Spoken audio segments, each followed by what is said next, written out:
Dice así el libro de los Hechos, el capítulo 6, desde el versículo 1 al versículo 7. En aquellos días, al aumentar el número de los discípulos, se quejaron los judíos de habla griega contra los de habla aramea, de que sus viudas eran desatendidas en la distribución diaria de los alimentos. Así que los 12 reunieron a toda la comunidad de discípulos y les dijeron: no está bien que nosotros, los apóstoles, descuidemos el ministerio de la palabra de Dios para servir las mesas. Hermanos, escojan de entre ustedes a 7 hombres de buena reputación, llenos del espíritu y de sabiduría, para encargarles esta responsabilidad. Así nosotros nos dedicaremos de lleno a la oración y al ministerio de la palabra. En esta propuesta agradó a toda la asamblea. Escogieron a Esteban, hombre lleno de fe y del Espíritu Santo, y a Felipe, a Prócoro, a Nicanor, a Timón, a Pármenas y a Nicolás, un prosélito de Antioquía. Los presentaron a los apóstoles, quienes oraron y les impusieron las manos. Y la palabra de Dios se difundía. El número de los discípulos aumentaba considerablemente en Jerusalén, e incluso muchos de los sacerdotes obedecían a la fe. Déjame hacerte una pregunta. ¿Has tenido un año espectacular, que tú puedas hacer una raya para la suma y digas: este ha sido un año redondo, un año perfecto? Así, los 365 días perfectos, o 366 en el caso de los bisiestos. Todos los días perfectos y maravillosos. ¿O has tenido relaciones de amigos en las cuales tú puedas decir, amigos de años: ¿sabes qué? Con este amigo han sido todos y cada uno de los días han sido perfectos.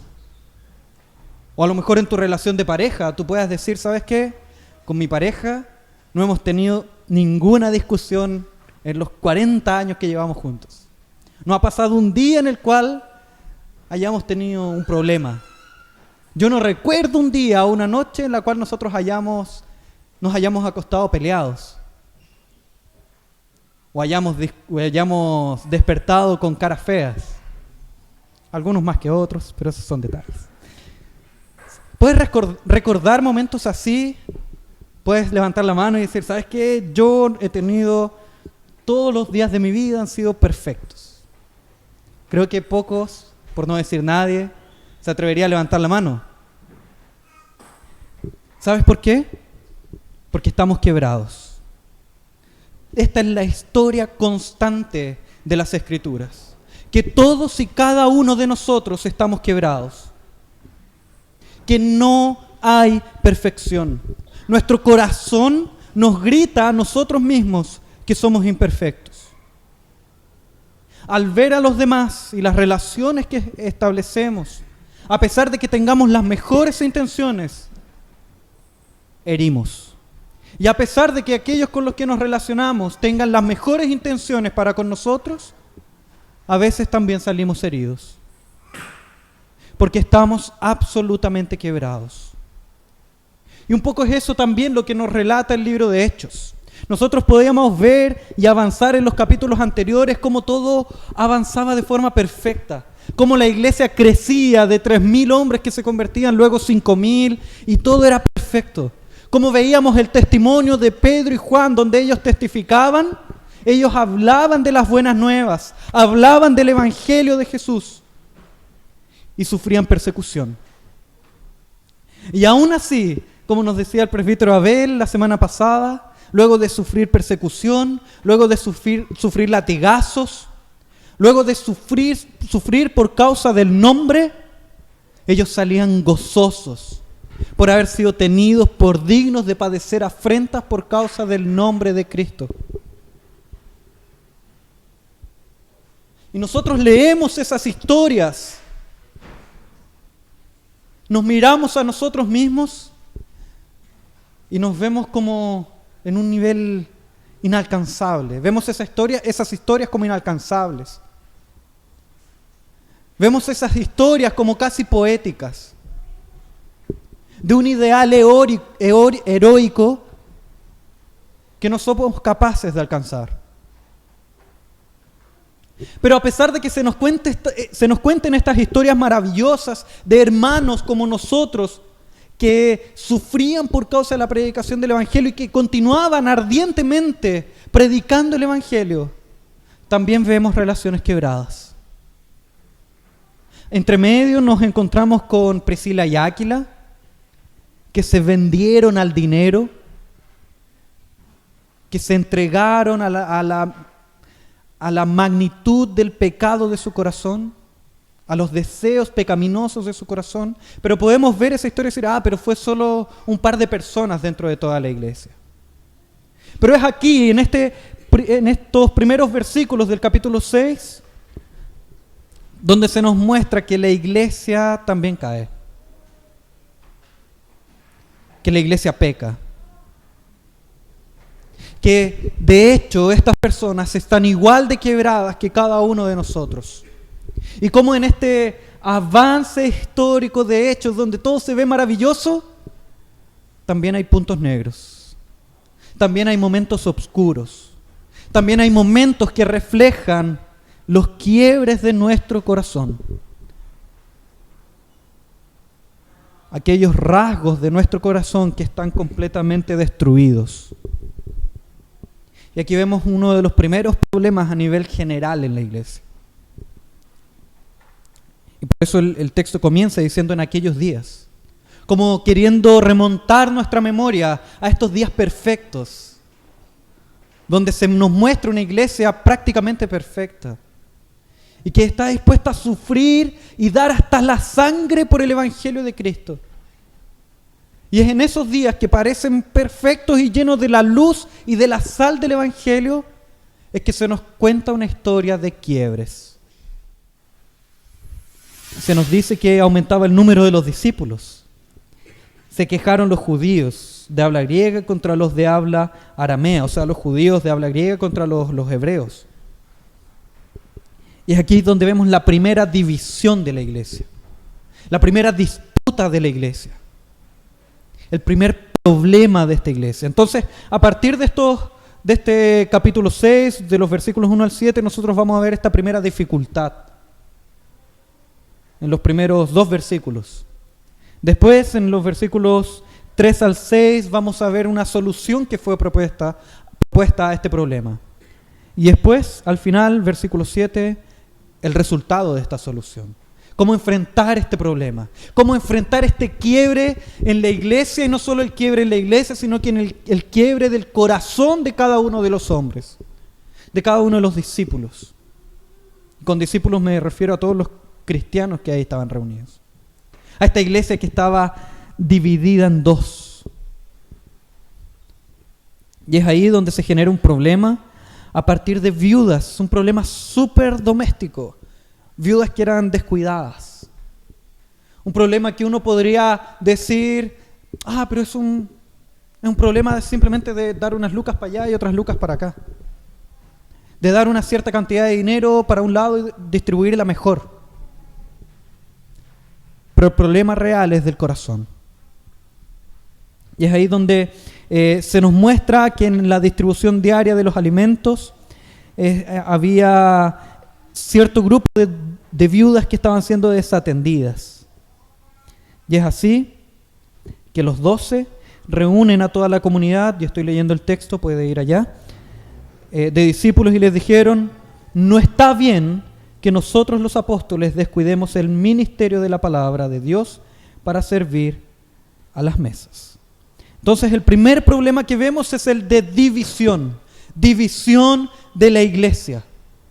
Es el primer cáncer que nace en la iglesia. Y piensen que es un cáncer que nace de forma muy oculta y escondida en una iglesia que a nuestros ojos parece perfecta, que parece que está andando todo bien, pero aún así no está exenta de problemas. Y en este caso era la división uno de ellos. El otro, que es el más simple de ver, que es la desatención de los necesitados, de las necesidades de unas viudas. Y el tercer problema, que no está tan claro, pero sí está presente, es el descuido de la palabra. Este problema doméstico había generado que los 12 descuidaran el ministerio de la palabra. Entonces vemos tres problemas: la división, el descuido de las viudas y el descuido de la palabra. ¿Y por qué yo estoy diciendo que todo esto, este problema que parece tan doméstico, estoy diciendo que es un problema del corazón? Porque los discípulos o los 12 apóstoles se dan cuenta, abren sus ojos a que todos los problemas de la iglesia que se muestran aquí, ya sea la división, ya sea el descuido de las viudas, nace de un problema principal. ¿Pueden ver cuál es? El descuido de la palabra. A tal punto que ellos dicen, no está bien que nosotros descuidemos la palabra. Ellos no llegan a decir, miren, no está bien que las viudas estén siendo descuidadas, que de hecho era un problema, y que de hecho debían enfrentarlo y lo enfrentaron. Ellos no llegan a decir, miren, no está bien que la iglesia se divida, esté dividida por causa de estas cosas. Que de hecho no está bien que la iglesia se divida, que de hecho ellos enfrentan ese problema y le dan una solución, como vamos a ver más adelante. Pero ellos ven que el principal problema, aquel que es el fundamento de donde nacen estos árboles chuecos, es el descuido de la palabra. Ellos vieron cómo cada uno de ellos estaba entregando sus ojos, sus oídos a estos problemas superficiales y estaban descuidando la palabra. Y a partir de ahí nacían todos los problemas. Porque en la medida que nosotros descuidamos la palabra, nuestro corazón se empieza a rajar cada vez más, se empieza a dividir cada vez más, se empieza a quebrar cada vez más. Y en tu vida puede estar sucediendo esto. En tu vida pueden haber diferentes problemas, diferentes dificultades. Y por más que nosotros tratemos de solucionarlos en esa superficialidad, nos vamos a quedar en eso. Soluciones superficiales. Y tú vas a saltar de un pecado para otro. Vas a saltar de un problema para otro. Porque no estamos alcanzando la raíz. No estamos alcanzando la raíz de nuestro corazón. Se nos dice en la Escritura que el corazón es extremadamente corrupto y escondido a nuestros ojos. ¿Quién podrá conocerlo? Entonces, ¿cómo nosotros podemos evitar que este corazón se vea cada vez más desquebrajado, cada vez más deshilachado, cada vez más pequeño, cada vez más exento de vida? Y es aquí donde los apóstoles presentan la solución para estos problemas. Los versículos 3 al 6 nos hablan un poco de eso. Dice así: luego de haber visto la dificultad en los primeros 2 versículos, vemos: hermanos, escojan entre ustedes 7 hombres de buena reputación, llenos del espíritu y de sabiduría, para encargarles esta responsabilidad. Así nosotros nos dedicaremos de lleno a la oración y al ministerio de la palabra. Esta propuesta agradó a toda la asamblea. Y entonces así escogen a diferentes hermanos. Y ahí es donde oran los apóstoles por ellos y les imponen las manos. Aunque usted no lo crea, ahí están los 3 problemas solucionados. Primero, el problema de la distribución a las ancianas, a las viudas. ¿Cómo poder ir en ayuda de ellas? Escojamos a 7 diáconos. Entonces fíjense cómo ellos no dejan los problemas superficiales de lado. Ellos buscan soluciones para aquellos problemas. Así como nosotros también en tu vida familiar, en tu vida laboral, en cada uno de los aspectos de tu vida, si hay problemas debes buscar soluciones prácticas para aquellos problemas. También el problema de división es solucionado. Fíjate cómo esa misma solución a las viudas, que es escoger a estos 7 hombres, agrada a toda la asamblea. Entonces fíjate cómo había un problema de división y ahora vemos unión en una misma solución. El problema principal, que era el de la predicación de la palabra, el de concentrarse en la palabra, el de entregarse por completo a la predicación y proclamación del Evangelio, es también alcanzado. Y a partir de ahí comienzan a alcanzarse estas áreas superficiales. Y es aquí donde vemos la solución. Entonces, de forma práctica para nosotros, cada vez que enfrentes dificultades, cada vez que enfrentes problemas, busca a la palabra. Busca al Cristo de la palabra. De ahí, tú quizás puedas estar pensando, ok, pero eso es sumamente práctico. Llega a ser pragmático, donde solo buscamos soluciones a problemas. Y no hay evangelio en todo esto, donde solo yo con mis fuerzas puedo alcanzar una solución a los problemas de mi corazón. Déjame retomar un poco lo que decíamos al principio. ¿Se acuerdan que al principio meditábamos un poco en los años de nuestra vida? En cómo nosotros veíamos ciertas manchas oscuras. Cómo al pensar en nuestra relación de familia nosotros vemos momentos oscuros. No vemos una línea perfecta. La Biblia nos muestra eso constantemente por medio de personajes bíblicos, por medio de historias bíblicas, por medio de la historia total de la Escritura. Nos muestra cómo todo avanza perfecto, en algún momento se quiebra y se cae completamente. Y con ese quiebre, con esa caída, nos muestra la necesidad de un Redentor. Por eso esa historia está acá, porque nos presenta un Esteban, que más adelante empezará a hablar de este Esteban, quién fue este Esteban y qué vivió y sufrió este Esteban, pero eso lo vamos a dejar en stand-by para los próximos sermones.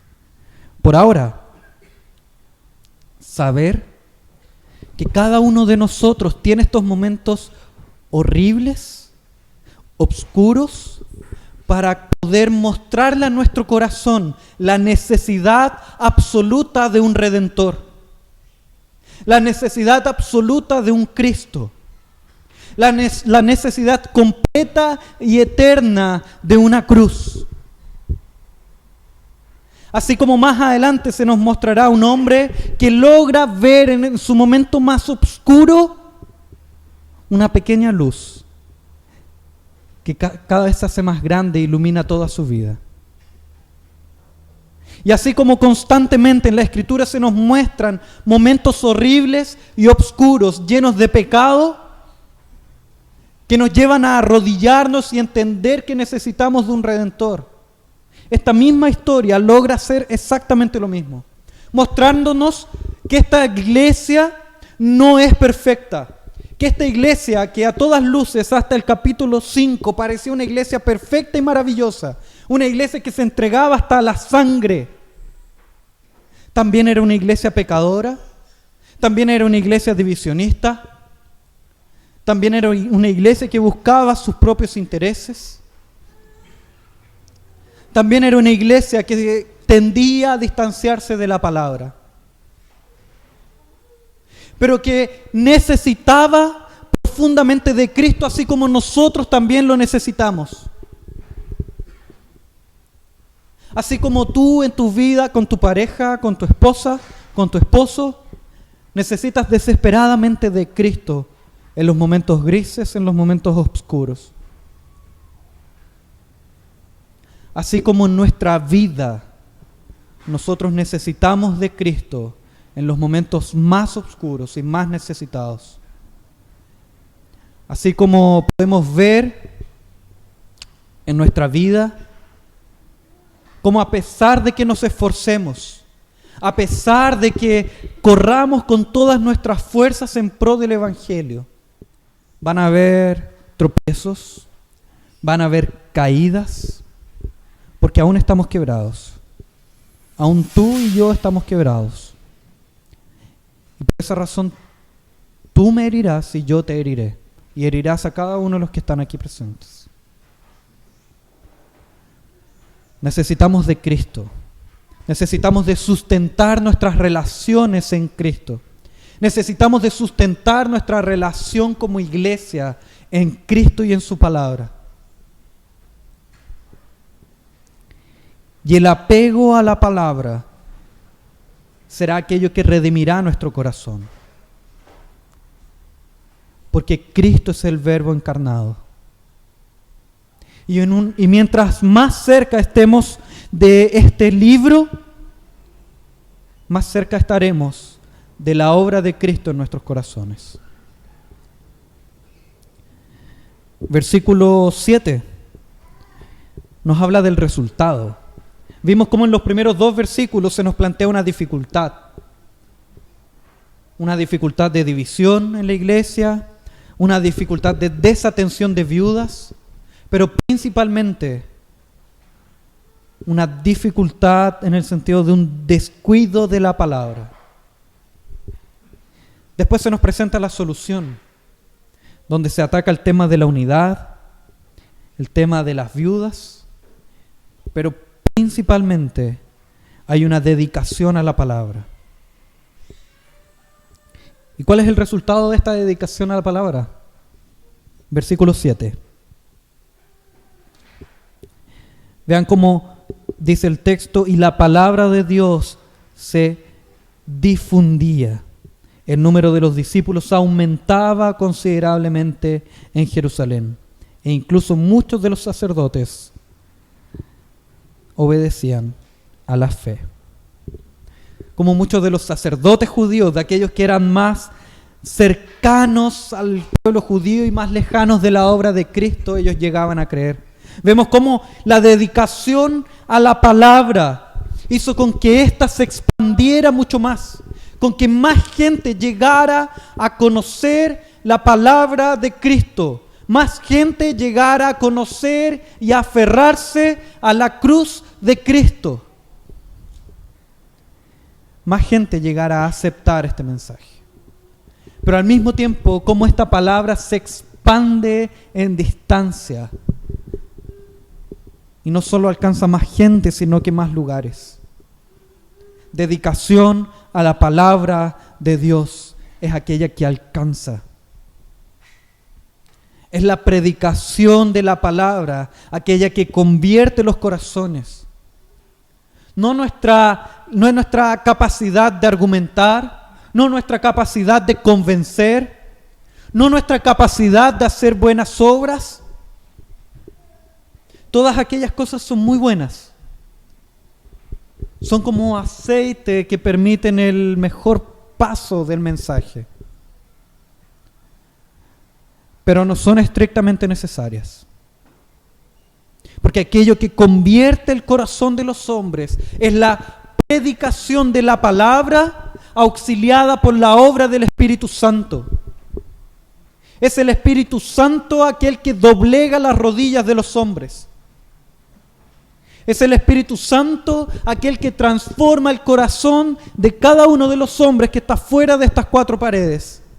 Es el propio Dios mismo el que hace esa obra.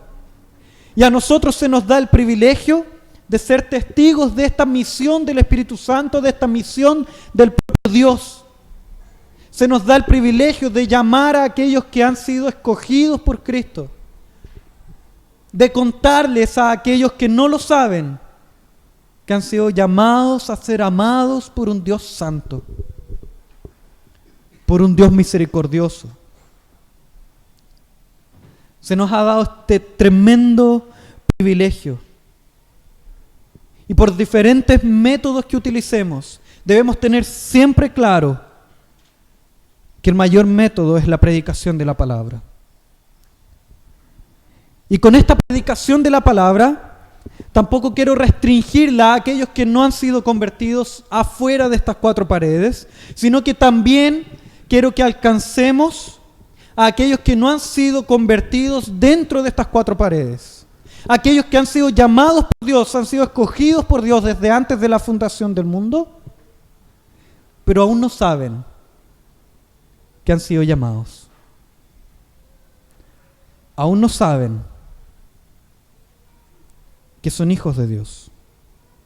Y con esto me refiero a los hijos de los creyentes que están en esta iglesia y en todas las iglesias.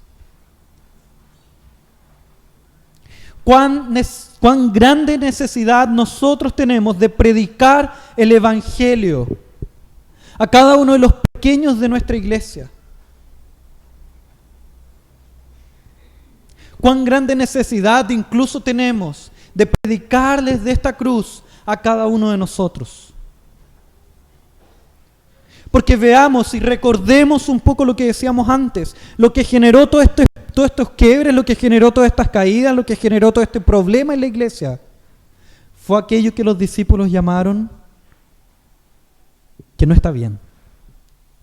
Aquellos que en textos más antiguos de la Escritura, en traducciones más antiguas, dicen, no es justo. ¿Y a qué me refiero?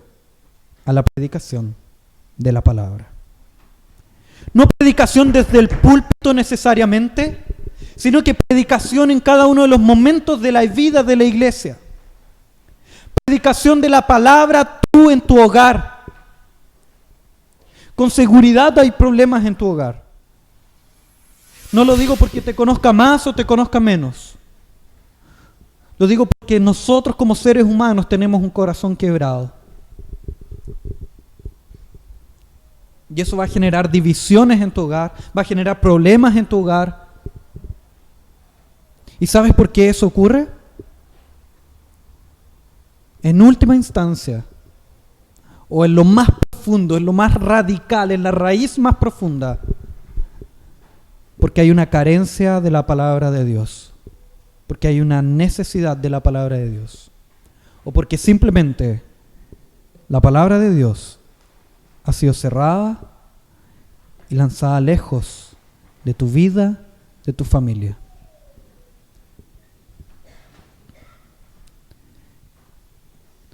Siempre habrán puntos negros, siempre habrán caídas, siempre habrán quiebres. Y con esta idea quiero caminar hacia el fin. Una última aplicación. Esta idea de que siempre habrán quiebres, siempre habrán caídas, siempre habrán dificultades, siempre habrá momentos oscuros.